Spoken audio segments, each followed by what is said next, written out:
Good morning, students. I'm going to start chapter number 17, Stars and the Solar System of class 8th English medium. Paheli and Bhujo visited their grandparents' village during the summer break. पहेली और बूझो अपने दादाजी और दादी के घर गए. Visited their grandparents' village, उनके गांव में गए during the summer break, गर्मियों की छुट्टियों में. After dinner, रात का खाना खाने के बाद they went on the roof of the house, वे घर की छत पर गए. It was a clear cloudless night, ये एक साफ बादल रहित रात थी. They were surprise to see a large number of bright stars in the sky, वो इतने सारे तारे आकाश में देखकर आश्चर्यचकित हो गए. They had never seen such a beautiful seen in their city, उन्होंने अपने शहर में इतना सुंदर दृश्य कभी नहीं देखा था. Paheli wondered why the village sky was so different from the night sky in the cities. Paheli को ये सोचकर आश्चर्य हुआ कि जो गाँव में आसमान होता है वो शहर के आसमान, शहर का कैसा आसमान, रात के वक्त जो आसमान होता है उससे अलग क्यों होता है. इसलिए होता है क्योंकि गाँव के अंदर पोल्यूशन कम होता है as compared to cities. Her grandfather explain that due to bright light smoke and dust, उसके दादाजी ने उसे ये बताया कि ब्राइट लाइट, बहुत ज़्यादा रोशनी की वजह से, स्मोक एंड डस्ट, धुएँ की वजह से और धूल की वजह से, the sky in the big cities, बड़े शहरों में जो आसमान होता है इज़ रेयरली क्लियर, वो कभी कभी ही साफ होता है. नाइट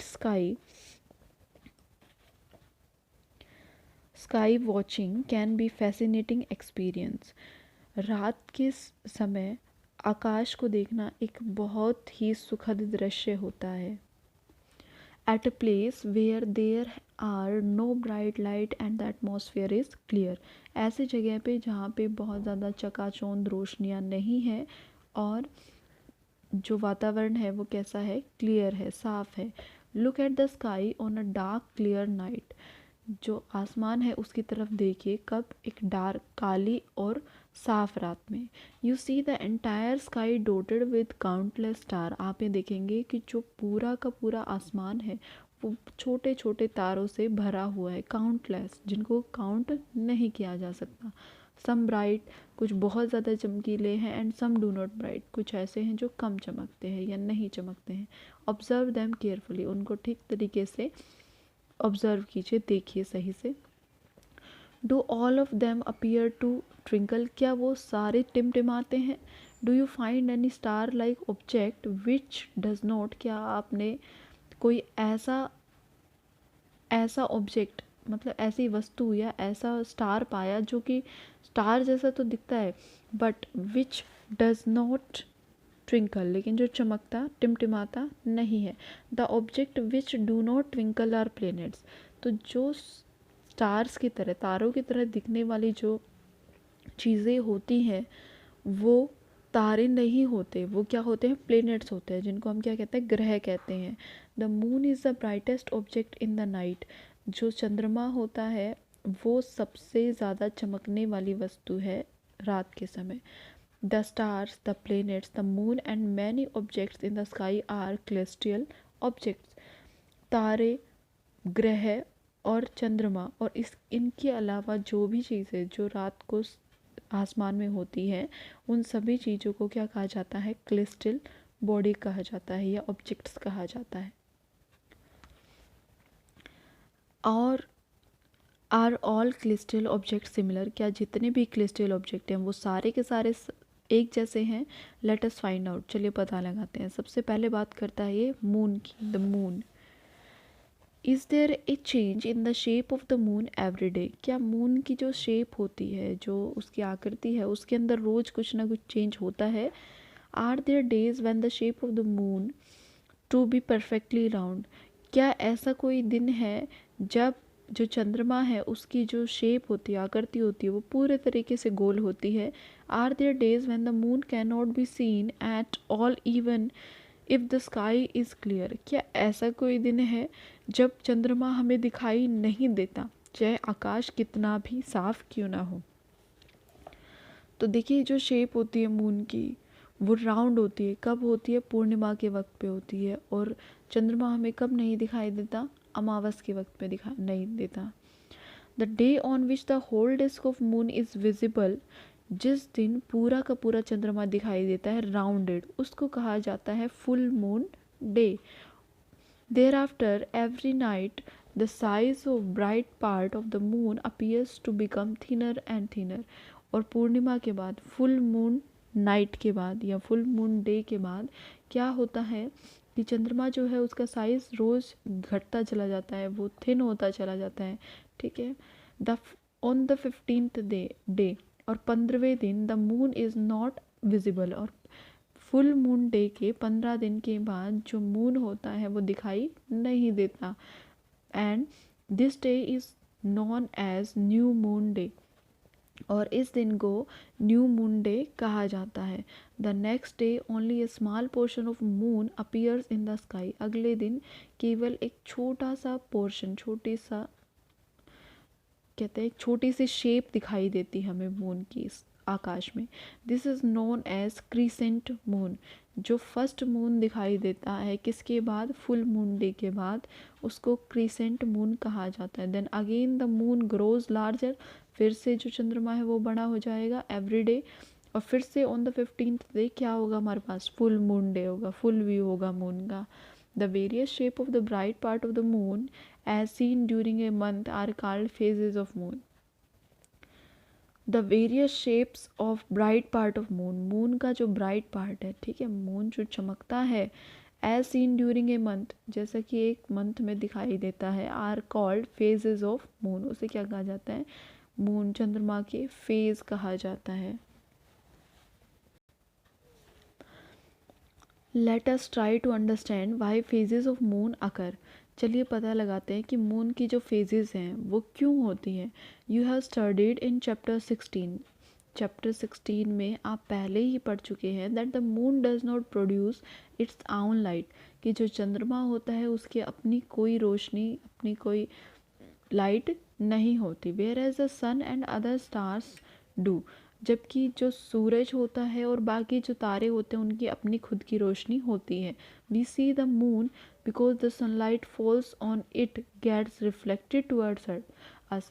देखिए अब जब मून की खुद की रोशनी है ही नहीं तो फिर हमें वो कैसे दिखाई दे रहा है, वो कैसे दिखाई देता है कि जब मून के ऊपर सन की लाइट गिरती है, ठीक है, सनलाइट जो है जब वो फॉल करती है तो वो सनलाइट रिफ्लेक्ट होकर हम तक आती है। ठीक है ना, देखिए ये सन है, यहाँ पे क्या है, ये हमारी अर्थ है और ये मून है। जब सन की लाइट मून पर गिर रही है तो यहाँ से ये मून वाली लाइट रिफ्लेक्ट होकर हम तक आ रही है नाइट टाइम में। ठीक है, और इसी वजह से हमें क्या दिखाई देता है, मून दिखाई देता है। We therefore see only that part of moon from which the light of the sun is reflected towards us। अब देखिए जो सन की जो लाइट है वो मून के इस वाले पोर्शन पे गिर रही है, तो जिस पोर्शन पे गिरेगी और जहाँ से रिफ्लेक्ट होगी, इस पे गिर रही है तो इसी पोर्शन से रिफ्लेक्ट होगी और रिफ्लेक्ट होकर हम तक आएगी। तो ये इतना पोर्शन, इस पे मून की सन की लाइट नहीं गिर रही है तो ये पोर्शन हमें नहीं दिखाई देगा, हमें सिर्फ वो पोर्शन दिखाई देगा जिससे लाइट रिफ्लेक्ट होकर हम तक आ रही है। Can you now guess the relative position of sun, moon and the earth on the day of full moon and on the day of new moon? क्या आप बता सकते हैं कि जो चंद्रमा है और जो सूरज है उस वो हमें उसकी पोजीशन क्या होगी फुल मून डे वाले दिन और जिस दिन न्यू मून डे होता है उस दिन, मतलब जिस दिन पूरा चंद्रमा दिखता है उस दिन कैसे होंगे, मतलब सन पहले होगा, अर्थ बीच में होगी या मून बाद में होगा या फिर मून बीच में होगा, किस तरीके से होती है उनकी शेप। ठीक है, तो देखिए अब हम इसके बारे में देखते हैं। अगर हमारा सन यहाँ पर है, ठीक है, दिस इज सन, तो अगर ये सन यहाँ है तो क्या होगा, जिस दिन न्यू मून डे होगा, जिस दिन चंद्रमा हमें दिखाई नहीं दे रहा होगा। न्यू मून डे के दिन चंद्रमा जो होता है, दिस इज सन, तो जो चंद्रमा होता है, मून जो होता है वो अर्थ और सन के बीच में होता है। तो अब सन की लाइट इस पर गिरेगी, ठीक है, इस वाले पोर्शन पे, हाफ पोर्शन पर गिर रही है, तो ये वाला पोर्शन तो हमें दिखाई देगा ही नहीं और इससे फ्रंट वाला भी नहीं दिखेगा। तो किस दिन, न्यू मून डे के दिन, अमावस के दिन चंद्रमा जो होता है वो पृथ्वी और सूरज के बीच में होता है। फुल मून डे के दिन सन, अर्थ और मून, ये सीरीज होती है। मून जो होता है वो अर्थ के बाद में होता है।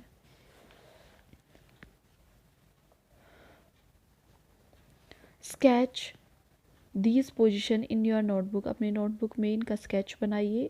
इन which part of the sky would you look for the full moon, in which part of the sky, चंद्रमा के किस हिस्से में आप देखते हैं, would you look the full moon, full moon आपको किस हिस्से में दिखाई देता है, जो आकाश है उसके किस हिस्से में आपको फुल मून दिखाई देता है। The size of illuminated part of the moon visible from the earth increasing each day after the new moon day, the size of illuminated part of the moon, चंद्रमा का जो शेप, जो भाग कम हो गया था वो क्या होगा, visible from the earth increasing, वो अर्थ से हमें धीरे धीरे बढ़ता हुआ दिखाई देगा after the new moon day, new moon day के बाद से। After the full moon day the sunlight part of the moon visible from the earth decreases the size every day, full moon day के बाद धीरे धीरे जो shape है वो घटती चली जाएगी। देखिए ये था न्यू मून डे, अमावस, अमावस के बाद हमें क्या दिखाई देता है, थोड़ा सा चांद दिखाई देता है जिसको हम क्रीसेंट स्टेज कहते हैं। क्रीसेंट के बाद क्या होगा, हाफ दिखेगा, फिर हाफ से थोड़ा ज़्यादा होगा, फिर फुल होगा, फुल से कम, half, again crescent stage, again new moon day, ठीक है। ये पूरा का पूरा शेप होती है मून की जो घटती है। The moon completes one rotation on the axis as it completes one revolution around the earth, जो मून होता है वो अपने एक्सिस पर भी रोटेट करता है और अर्थ का भी रोटेशन करता है। ओके, नेक्स्ट आता है मून सरफेस जो हम पढ़ेंगे कल। So that's all for today, thank you.